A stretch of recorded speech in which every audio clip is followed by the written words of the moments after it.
Okay, it looks like we have reached critical mass here, and we've also got our live stream set up on YouTube for folks that are watching there. Welcome. For everybody here on Zoom, welcome.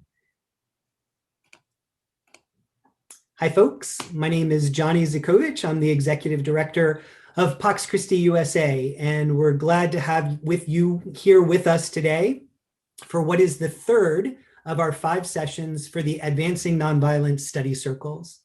On today's call, during the panel discussion, all participants will be muted, with the exception of myself and the panelists. You can submit questions for the panelists in the chat function, and I'll try to pull a few of those out during our conversation today. We also want to let everyone know that today's event is being recorded, and it will be posted later to watch on our YouTube channel, as well as the Pax Christi website. So folks, the first hour of our time today will include a short video called Understanding Nonviolence, which again highlights some of the themes and stories that are touched on or explored in our book, Advancing Nonviolence and Just Peace in the Church and in the World.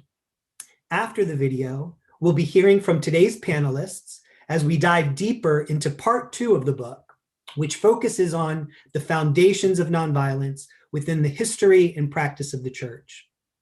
Our second hour, as per usual, will then be spent in breakout rooms where you will be able to discuss, excuse me, and share your own insights from reading part 2, as well as what may have intrigued you from today's panel.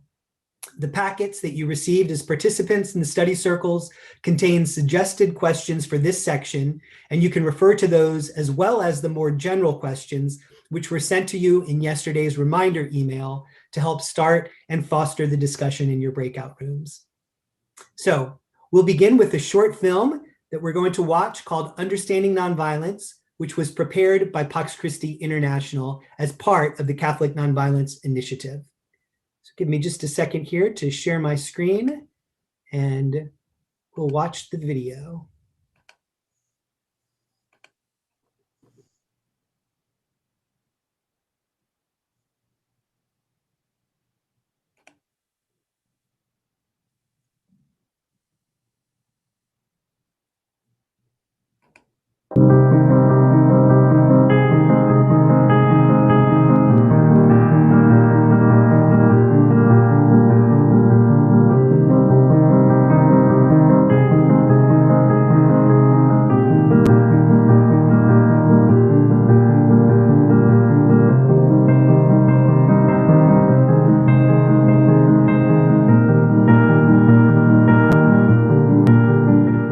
As a Catholic and as somebody who was interested in spirituality, always felt a split between kind of this desire for growing in relationship with God to this commitment to addressing like inequalities in the world. And so in this class on active nonviolence, where I was learning about how this interior work of working towards communion with God and others was linked to addressing systemic changes through the power of nonviolence. It just was like such a kind of eye-opener, heart-opener for me to realize that active nonviolence was articulating a framework and a philosophy that I had been trying to grapple with on my own, but that there was actually a whole like history of active nonviolence, from Gandhi, from Jesus, all the way up to the different civil rights movements, social movements of today. Mexico is a country with 78,000 disappeared people, 300,000 of homicides, violence, and hundreds of thousands of displaced people in the last 10 years in a very bad named drug war. So there are many social movements of civil nonviolent resistance all over the country. Because I witnessed it, I saw it, then I knew that there was something wrong in my growing up years. And then when I was in college, Ninoy Aquino was killed. This was in August 21, 1983. And I was vice president of the student council at this time. I was in third year college. All of a sudden, that incident just liberated the people from their fear. There was curfew before then, and people actually, just abided by the rules of martial law. But when Ninoy was shot dead, we just broke free from that fear, of being arrested when we spoke out.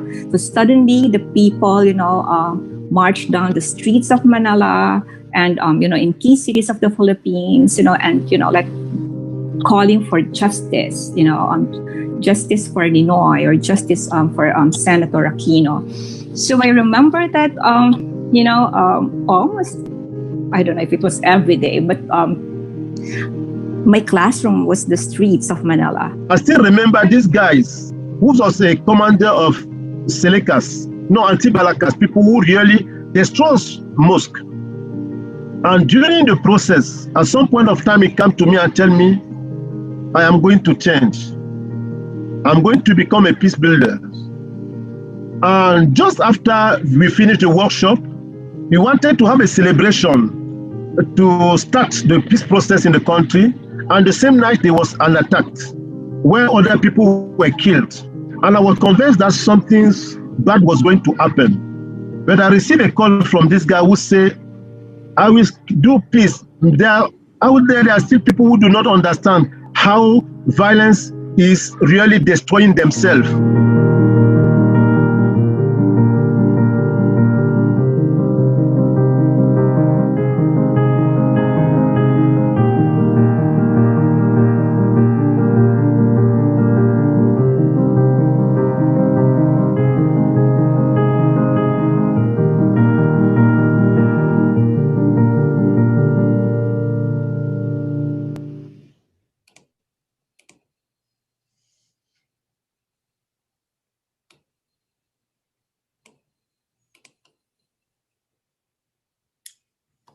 So folks, today, our panelists who are with us, I'd like to just start off by introducing each of them.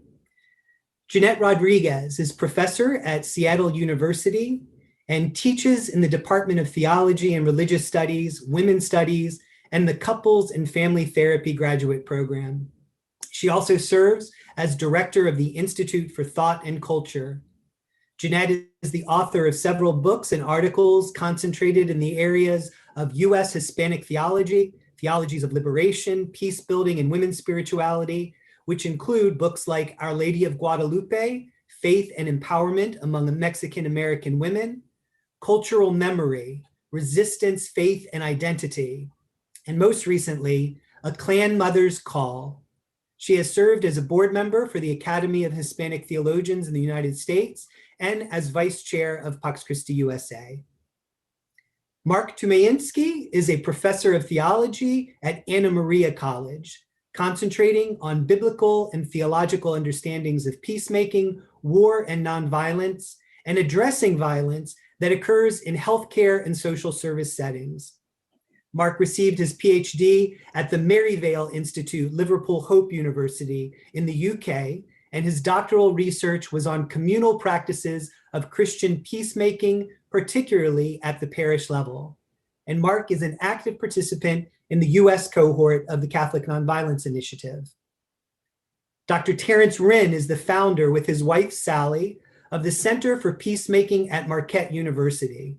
He teaches peace studies at Marquette and is the author of Gandhi and Jesus, The Saving Power of Nonviolence, as well as Jesus Christ Peacemaker, A New Theology of Peace, available from Orbis Books. In 2019, Terry was honored by the James W. Foley Foundation with the 2019 Humanitarian of the Year Award for his work in conflict resolution and peacemaking. He and his wife, Sally, also started the Sally and Terry Rinn Foundation, which is dedicated to peace and to the empowerment of women. So Terry, Mark, and Jeanette, thanks for joining us today for this discussion. We're really excited to have you with us. And I want to start off with a first question. And Terry, I'm going to direct this question to you to start us off.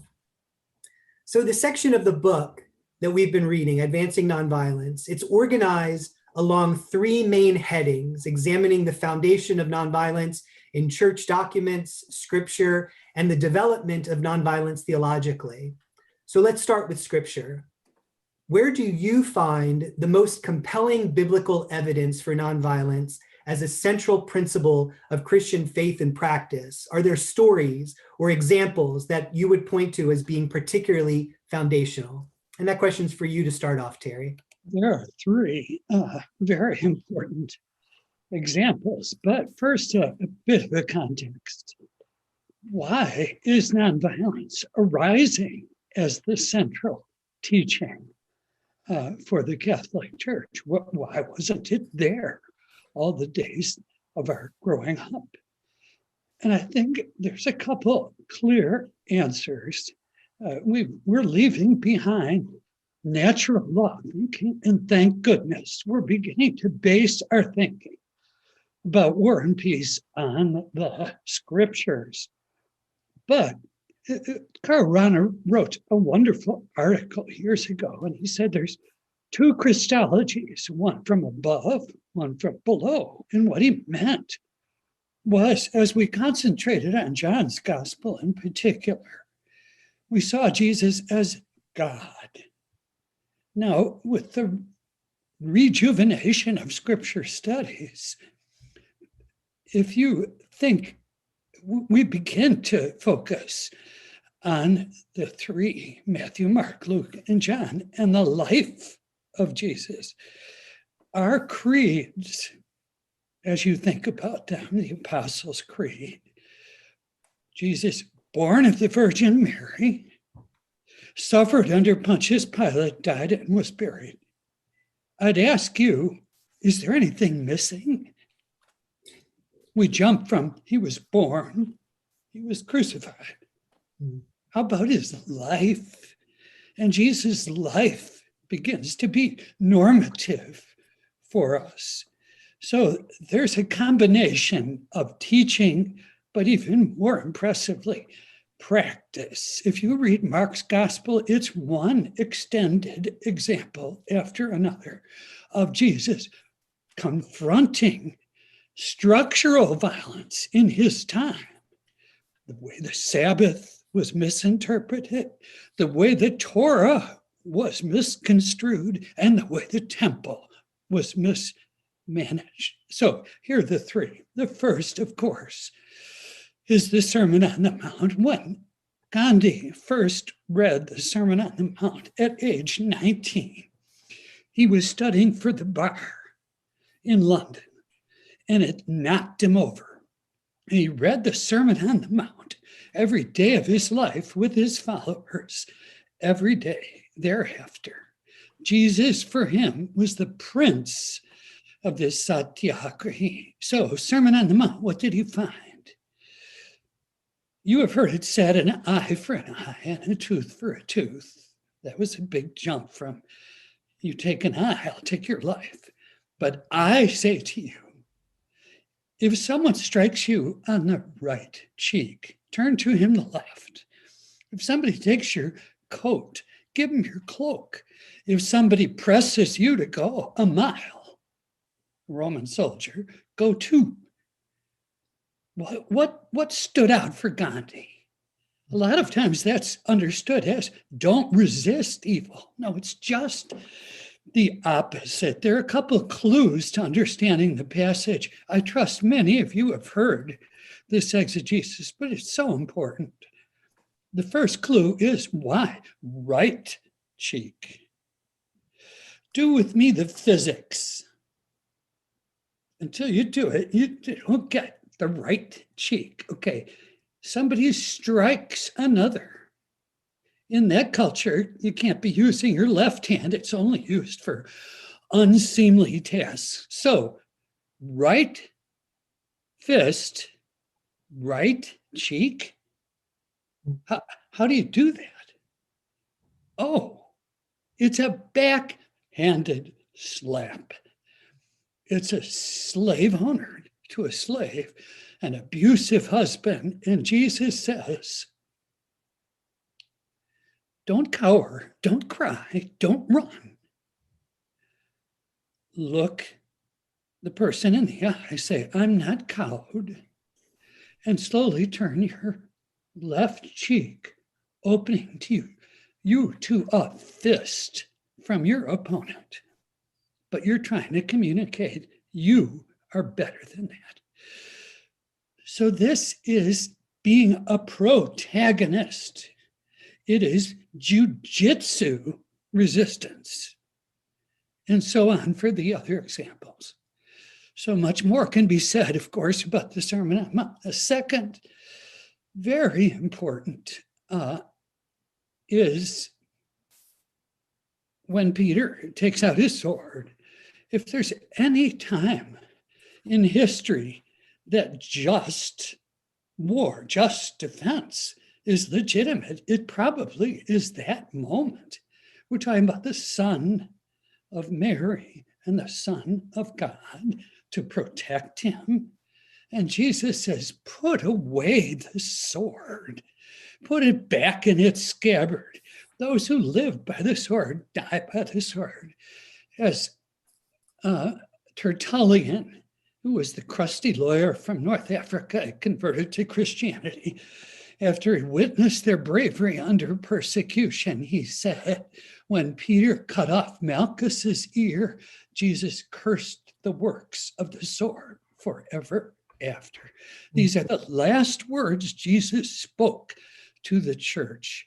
And I think the third example that is so striking, as many of you know, if you've been involved in nonviolence and you try to communicate it to others, more than likely you are going to get the following response, even if you have demonstrated how powerfully effective nonviolence is. You'll get this response. But what would you do if your mother or your wife was confronted by somebody with a gun? Assuming the only answer to that is violence. I always pose that in a class. It's amazing to me how many college students come up with creative responses other than you got to shoot them. But go to John's gospel. When they bring to Jesus in the temple a woman taken in adultery, what would he do? What did he do? He didn't call for greater violence to resist them. He didn't walk away. He bent over and wrote something on the ground, quietly. They were saying, we have to kill her. The law says we do. They have the stones. His move is a classic diversionary move. They're saying, what is he writing? And then he straightens up, looks at them, and says, the one among you without sin cast the first stone. So it's classic. How do you respond to violence? Non-violently. All right. 3, get us started. Great. Thank you so much for that, Terry. And that kind of leads to, one of the things that you mentioned is, in Jesus's entry, into the salvation history, you talked about the Torah being misconstrued. And I'm wondering, Mark, there's an often simplistic view of scripture that sort of juxtaposes Jesus's message of peace and his practice of nonviolence with the God of the Hebrew Bible, the Old Testament, and its stories of warfare and violence and genocide and vengeance. What I would like to ask you, Mark, is Jesus's nonviolence something that sort of comes out of nowhere, or do the seeds of Jesus's own theology of nonviolence come from the understanding of those stories that he would have been aware of in the Hebrew scriptures? And Mark, I'm going to throw that to you to start. Sure, it's a great question and a common one, I think, and I hear it all the time from students. Yeah, I would agree with you. I think that, if we think about the entire Bible as a kind of increasing revelation, right, self-revelation from God, sort of leading up to, in a sense, the promise of a Messiah and the fulfillment of the Messiah. So yeah, Jesus is not starting from a clean slate, so to speak, right out of nowhere, as you say. There's a continuity there, but I think it's on us, to look for that continuity, right? If we start from that premise and then to read the scriptures, right? And I think that the church helps us with this, because every Mass you've got readings from the whole Bible, right? And I think we're invited to do that when we think about nonviolence as well. For example, I think the book does a nice job, some of those sections really of giving some concrete examples of how that's true. But I think, for example, if we consider just Jesus' own, proclamation of his ministry, right? Tying back to Isaiah, for example, and the suffering servant, right? I think examples where Jesus is using Jubilee language, right, from the Bible, this promise of the freeing of slaves and the forgiveness of debts and so on, are just some wonderful examples of how Jesus is really building on and fulfilling those promises that we find in the Scripture. So, a couple examples that stand out, to me. I think, for example, in Jeremiah and Isaiah, we have these letters written to the exiles, right? Telling them to kind of go about the sort of normal ways of life, right? Build houses, plant gardens, raise your families. And that sounds, kind of, well, what does that have to do? But we have to remember the situation that they were living in, right? That they were in exile in Babylon. They had been the victims of incredible violence. And yet Jeremiah and Isaiah are telling them to just kind of do these normal things, right? Daniel Smith Christopher, a great theologian, points out that those three things, right, building houses, planting gardens, and marrying and having families, are the exemptions from fighting in war that are laid out in Deuteronomy, right? And so is there an implicit message from Jeremiah and Isaiah, right? Don't resist evilly, yeah? But just like Terry was saying, we look for constructive ways to respond. And I think Jesus gives all kinds of examples of those same constructive ways that we can respond to violence, not with violence, but with positive efforts and peacemaking. So absolutely, I think there's a wonderful continuity there for us. It's a great question and a great answer. And I think it helps to know that from the very beginning, the church struggled with that. The first heresy was, they're the Jews, we're not the Christians. And every early father wrestled with that. And they all said, up to the time of Origen, there's a definite growth of understanding. We come from Judaism. We do not reject our Jewish heritage. Jesus was a Jew, and it stayed that way until our wonderful Saint Augustine, who said, God in the Old Testament said war's okay. And therefore, he proceeded on for a number of reasons, to do away with the understanding of the early church as nonviolent, which was so strong, and began to say, hey, we have to defend the empire, and went back to Cicero, great classicist, and came up with the just war theory. But it was a definite scissoring of the tradition at the time of Augustine. Thanks, Terry. And Jeanette, can I ask your opinion on this? And then I've got a follow-up question for you too after that, Jeanette. Okay, great, thank you. Well, so as I hear the question, when you ask, where do the seeds of Jesus's own theology of nonviolence come from in the Hebrew scriptures? The first thing that I think of is, of course, the prophets, right? Because the prophets are constantly reminding us not only kind of where we're off market, but returning to God. And it seems appropriate that we're talking about this today just before we enter the Triduum, right? But in the prophets, we're being asked to take care of the widows and the orphans, to create a new heart, to cleanse our heart. I think if you look at Ezekiel and Jeremiah, they're also inviting us to have a new heart, not a heart of stone. Isaiah speaks about God wanting to do something different with us. And I think in the Psalms, I don't think we pay enough attention to the Psalms. The Psalms constantly is reminding us of God's steadfast love, right? And I think this is really important because sometimes we're so trained to think that we have to be a certain way behaviorally. But there's nothing that can separate you from the love of God, nothing that can separate you from the love of Christ, right? And I think when that is taken in, there is something transformative that happens, right? And I think that's why something like the Triduum is so important, because I think we need this opportunity to empty to make room for that, right? Because I believe that something happened to people who encountered Jesus, right? And something happens to people when they encounter people who really come out of a posture of nonviolence.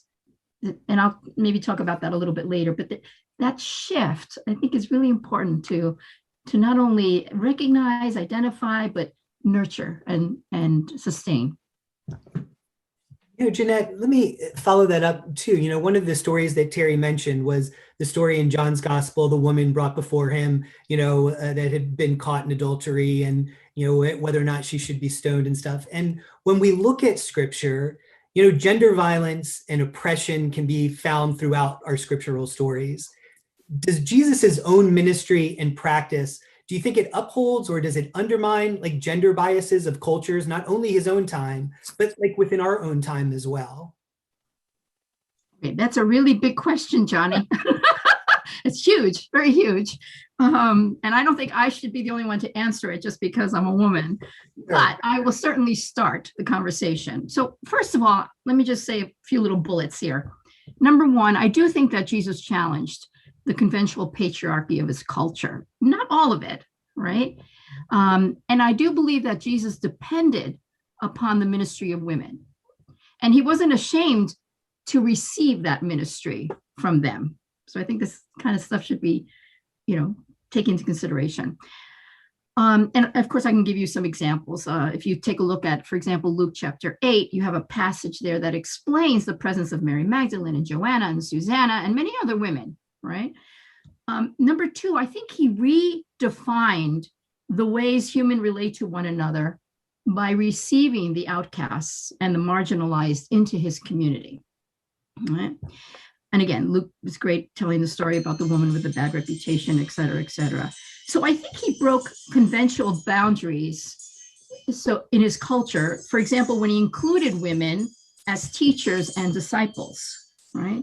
We love to look at the story of Mary and Martha, right, of Bethany, and how one of them got the better, made better decision. But what we don't look at is the fact that, and I'm trying to remember who said this. The author was Wright. I can't think of his first. Tom Wright. Tom Wright brings up this point that to sit at the feet of a rabbi was what you did if you wanted to be a rabbi yourself, right? And he allowed Mary to sit at his feet, right? Now, I also think that there was a moment where Jesus did uphold some of his cultural own biases. Remember when the Syrophoenician woman came and wanted some kind of healing, and he said, no, I just came for the people of Israel, whatever. I cannot give bread. I forgot how he said it, to the dogs, I think. Dogs or something, right? And you read that and you go, oh, how can you even talk to someone like that, right? But see, the beauty of that encounter is that she challenges him. And not only does she challenge him, but he changes. He shifts. Right? Yeah. I think that's a underestimated storyline, right? Of what that means, right? And then lastly, I would just say that in following in the footsteps of Jesus, the early Christian community had no problems with their prophetesses and their teachers and their co-workers, whether we're talking about Junia as the woman apostle in the early church, who both served in prison with Paul and served as his co-minister, or Huldah, the prophet in the Hebrew Bibles, all the prophetess, Deborah, Hannah, Abigail, Esther. I mean, we need to lift up all the voices that exist in our faith journey. So I don't know if that answers your question, but that's a start. Yeah, no, that's great, Jeanette. And Terry, maybe, Jeanette challenged us that this isn't a question that shouldn't just be posed to women. In your introduction, I mentioned that you and your wife had started a foundation specifically around the empowerment of women. What would you have to say about, the way that Jesus responds, or the way that you hear the, nonviolent responses in terms of gender dynamics in scripture? Do you want to say something to that, Terry? I think Jeanette expressed it very well, that the women were there, the women were at the cross after the men had fled, maybe because they weren't as in danger of being women, but they were there. Mary Magdalene is the first one to preach the resurrection to the other disciples. So I think it's stunning how different Jesus was from even our contemporary standards. Can I just add something, Johnny? Go right ahead, Jeanette. Because I heard someone speak, Father Arturo Banuelas. Terry reminded me of this when he mentioned the women at the cross, right? And that how maybe they were allowed to be there because they weren't going to be hassled or something. But I like to offer another interpretation of that. And that is, we can't be naive of the violence and the suffering that exists in our world right now, especially what's been happening in the last few years.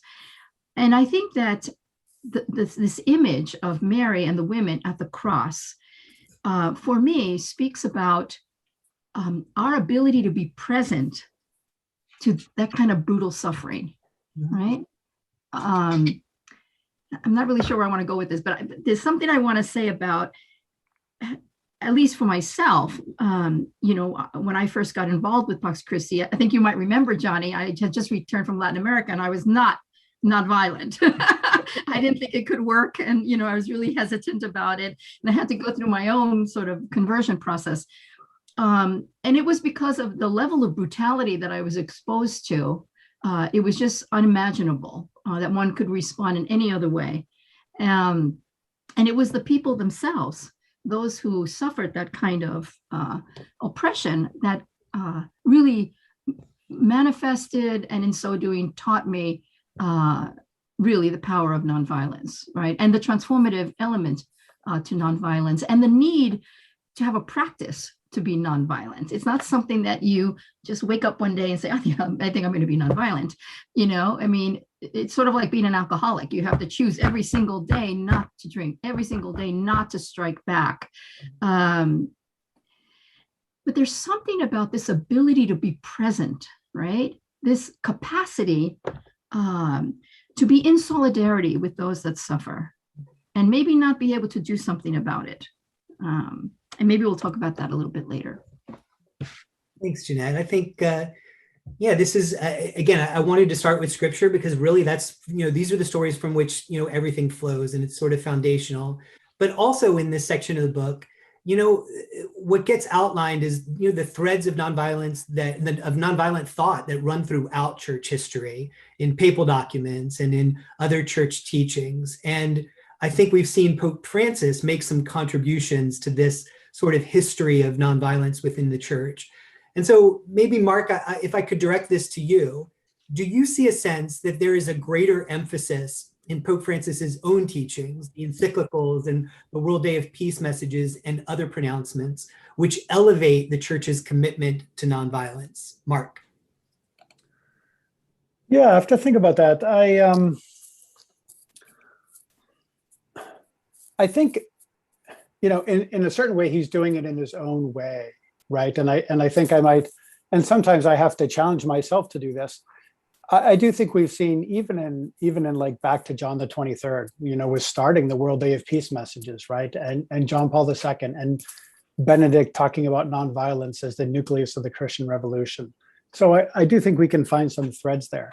But I would agree with you. I think Francis has done it in such a visible, powerful way, kind of stamped with his own personality and life and where he's come from, that I think it's maybe much easier for us as Catholics to see, and people of all faith backgrounds or no faith background to witness that in him. I think one of the ones that really strikes me is kind of his real emphasis on just the beauty that comes from with being sisters and brothers, and what does that mean to us, right? And the power of that kind of recognition of that relationship that we have with the earth, but also with other people, and in particular vulnerable people, right? Migrants or people with impairments and so on. And so I think that that kind of idea that we're sisters and brothers, right? And him tying that to that there's a beauty in that, and beauty not in the sense of kind of a shallow aesthetics, but a beauty that is striking, right? And again, we're going into the, as we go into Holy Week here, and we talked about how Jesus' appearance was very striking, right? Not in the sense of physical beauty, but just who he was and what he did, and not only his suffering, but the way he redeemed that. And I think there's a power in that beauty of being sisters and brothers and striving to live that out, that I think Francis is really encouraging us as a church to look at and think about and incarnate as he's doing, but in our own ways, in the places where we're at, our families, our workplaces, our parishes, our neighborhoods, and so on. So I'd say, I'm sure there's many others, but I think that's one that stands out for me in reading and looking at Francis. Thanks, Mike. I would, Terry. say that the letter of 2017, Nonviolence as a Style of Politics for Peace, which was, of course, prompted by the Catholic Nonviolence Initiative. I think Ken and Marie had a good part in providing input and content to that letter. It does four things. One, it brings back the best summaries of what the previous popes have said, in particular, when he quotes John Paul II saying, "I thought East and West were going to end up in another war." And because of the nonviolent action of those people in Poland, in Czechoslovakia, in East Germany, all their efforts, the wall came down. So John Paul II said, I couldn't believe it. But so that's the first thing that he did in that letter. The second that he did was make it not just interpersonal, but a powerful tool of political action. The third thing he did was invoke the names of Labawi, woman in Liberia, and Ghaffar Khan, the Muslim follower. And he held them up in a way that has not been done previously. And he emphasized how nonviolence is caught, not taught. Even our discussion about how Jesus began to see his Father as unlimited love. There's no violence in the way Jesus portrays God. Where'd he get that? Well, certainly from the prophets, but it wasn't just reading. It was the life that he lived and the witness he received from his own Mary and Joseph and others. And that's why Pope Francis says the family is where you start, which may come across as sappy, but that's why we're hoping that he can write an encyclical where he can fully express everything that's there.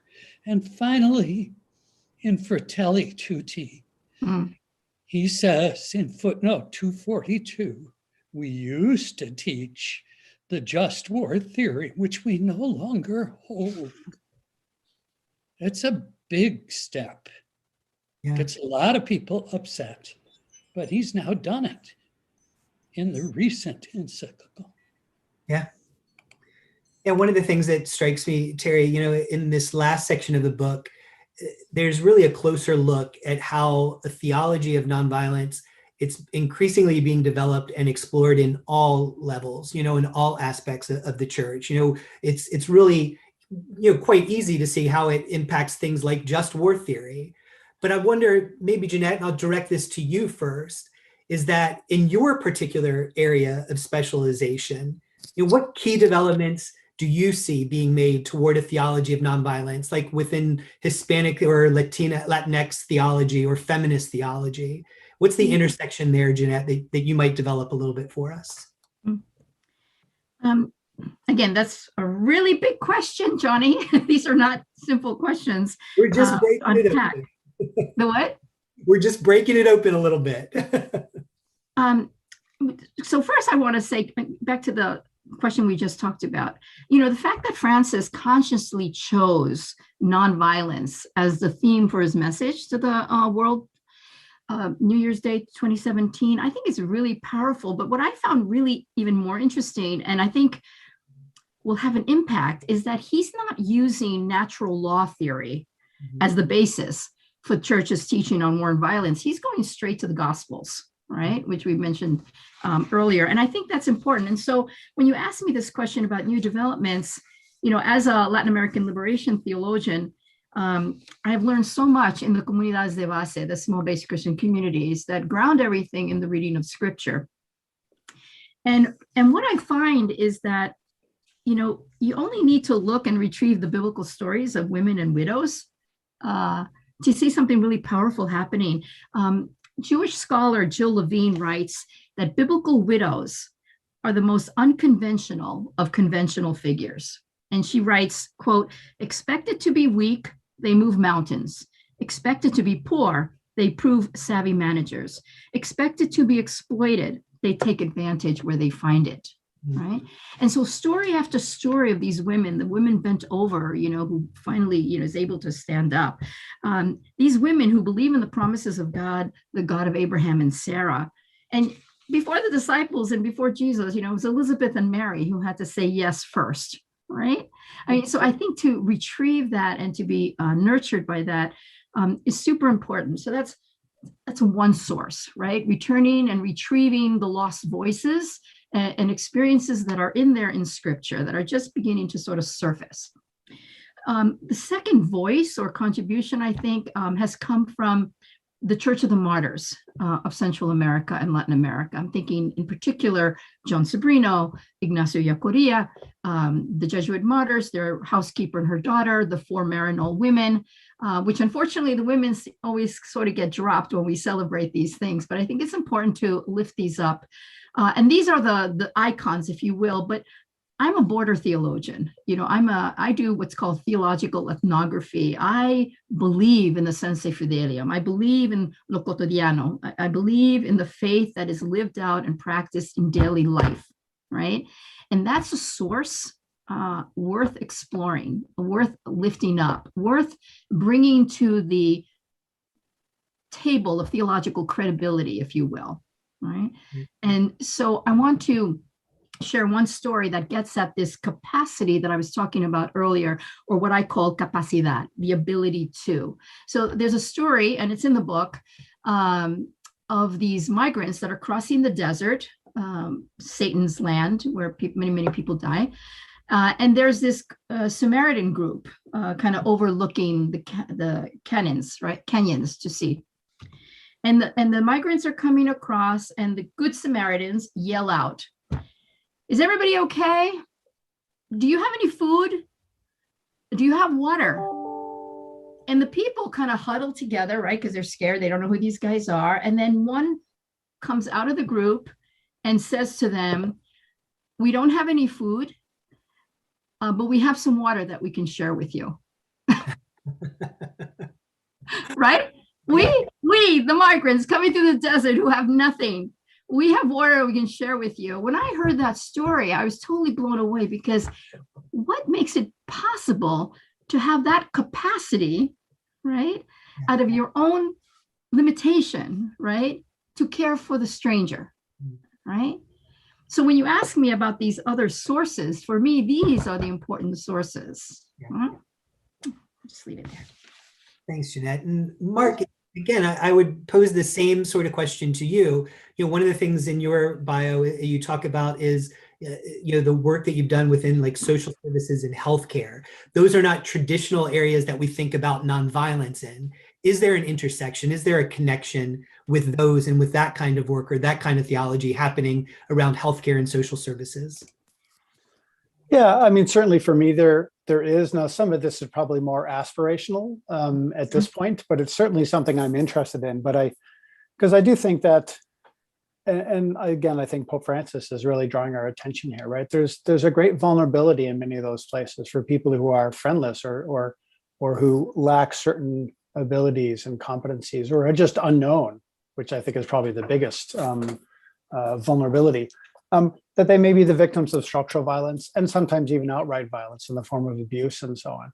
And for me, it's one of the places where I think the church could make such a profound difference. And yet I think sometimes it's kind of that invisible, that invisible minority that we just don't see, right, hidden among us. Many of these places may be, within a mile of a parish, nursing homes and jails and other kinds of smaller institutions and so on, where really bringing that kind of nonviolent love of Christ would be such a gift and such a real protection for people. I think this is something that's part of the history of the church. We think back to some of the monastic establishments and so on and the way they served people. And we see some glimpses of it today, but I do think it's a place where bringing this kind of thinking, clearly it makes sense, as you said, when we think about politics, we think about war, genocide and so on. But in a place where maybe it's less obvious, and yet none the more, and still so needed. And so I think that for me is a place where I would like to see more of the way we can think about how can we as parishes and churches, make a presence there and be in people's lives and protective of them so that if things occur, violence occurs, that somebody knows about it. Because I think so often what happens now is we're not the wiser, right? It goes on and nobody sees it, right? Nobody stops by. There's no good Samaritan. And again, Francis, I think, is inviting us to be that good Samaritan, right? And to go out to these places. So for me, that's a big concern. And yet also, I think, a place of hope, because I think we can and are seeing some more attention paid to that. But I'd like to see more. Thanks, Mark. And Terry, I know you've written an entire book about Jesus and Gandhi, and you gave us a little bit of a glimpse into that when you started talking about Gandhi's his encounter with the Sermon on the Mount. In a class in a study circle where people are talking about nonviolence, I think I would be remiss if I didn't ask you maybe to say just briefly, if there's something about Jesus's influence on Gandhi's nonviolence that maybe the folks reading this book wouldn't know, if there's something that would surprise us to know about Jesus's influence on Gandhi and his exploration of nonviolence. Well, he was so struck by Jesus' actions, he just tried to incorporate them into his methodology of satyagraha. When he first came to South Africa, he was inundated by Christian ministers who were not only impressed by him, but wanted him to convert. They said, "You are already acting as a Christian." And he gave it serious thought. He came to a wonderful gentleman that he respected for one last try. But he didn't get somebody dying to save others. He couldn't get, because of his deep belief in reincarnation, that somebody could. But what he did for the rest of his life when he dealt with, especially in India, he was constantly getting requests to come and talk to Christian missionaries and people who were trying to make converts. And I always loved what he said. If you want to convert, it's like St. Francis saying, keep trying to convert people and sometimes use words. But he said, if you want to make a difference and attract people to your religion, you have to be like Andrews. C.F. Andrews, great friend of his, Episcopal priest, at the end of Gandhi's life, one of the only people who still called him Mohandas instead of Mahatma. But he so embodied what Gandhi saw as Jesus' praxis. C.F. Andrews single-handedly eliminated in the British Empire paid workers that had to pay off their initial debts in Trinidad, all around the British Empire. He's a marvelous man. He also would say, if you want to attract people, be like the rose. The rose doesn't talk. It just emits a wonderful fragrance. So just so deep in him was the spirit of Jesus. Thanks, Terry. And so I'd like to just pose maybe one more question, and I'd like to have all three of you answer this. We're coming to the end of our hour together, and for the folks that are on the call after we are finished with our panel, just stay on and we'll do our breakout rooms where we can do a little sharing of what we've read in the book from the last session in this part 2. But my last question that I'd like to pose to each of you, and I think I'll start with you, Terry, and then go to you, Mark, and Jeanette, have you give us the last word here on it, is I found like one of the most enjoyable subsections of this part of the book, the glimpse that it gave us of the church's history of nonviolence, noting the practice of the early church and early Christian martyrs through saints like Martin of Tours and Francis of Assisi, on through fairly contemporary examples like Dolores Huerta and Cesar Chavez, whose birthday is today, who we celebrate today on the 31st. So I'm wondering if maybe each of you could just end by offering a short example of somebody or some group or event that you think people should know more about that have contributed to the church's history of nonviolence. And Terry, we'll go ahead and we'll start with you. Well, I would jump back, and if you get a chance to really study the early fathers, Ignatius of Antioch was the year 110. That's pretty. He's the bishop of Antioch, the second largest city, and he's being taken to Rome by Roman soldiers to be thrown to the lions. And he writes, he writes 5 letters, one to Polycarp. That's not a name that you see young men named very often these days, but Polycarp was the bishop of Smyrna. And he said, don't let people in Rome intervene for me, because I'm ready to be ground into fine wheat by the teeth of the lions. I think most people don't know that as early as 66, when the whole country rose up against Rome, the one group of people that refused were the Christians, not quite clearly named that, but that community that left, went across the Jordan to the city of Pella to wait out the destruction of the temple.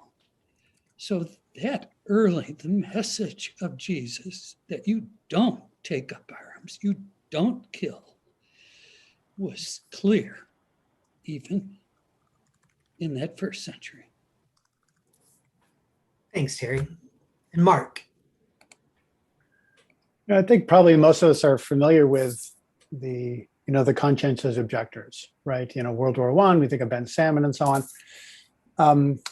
But I'm thinking of an example from World War II and after, of conscientious objectors. And one of the things I love how they exemplify is both, what are they saying no to, a no to violence, but also what are they saying a yes to?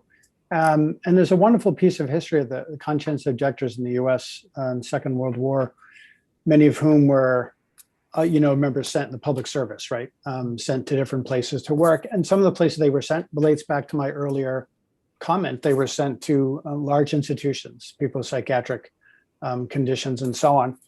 And really what they did there was just that amazing presence of being with people, which I think was a great gift. But they also began to speak out and alert people to what was going on in these places, and really were the seed for a lot of positive changes that happened, right? And led eventually to kind of a large scale deinstitutionalization movement, right? And it's a great example for me of that, when we say no to violence, right? What doors will be open before us, right? Where we can step up and make a positive difference and build peace. So that's one of the examples that really inspires me. There's a wonderful book called Acts of Conscience by, forgetting his first name, Taylor, where he talks about, and many of these, were Mennonites, but also from a lot of different Christian communities. So that's a great example for me, at least.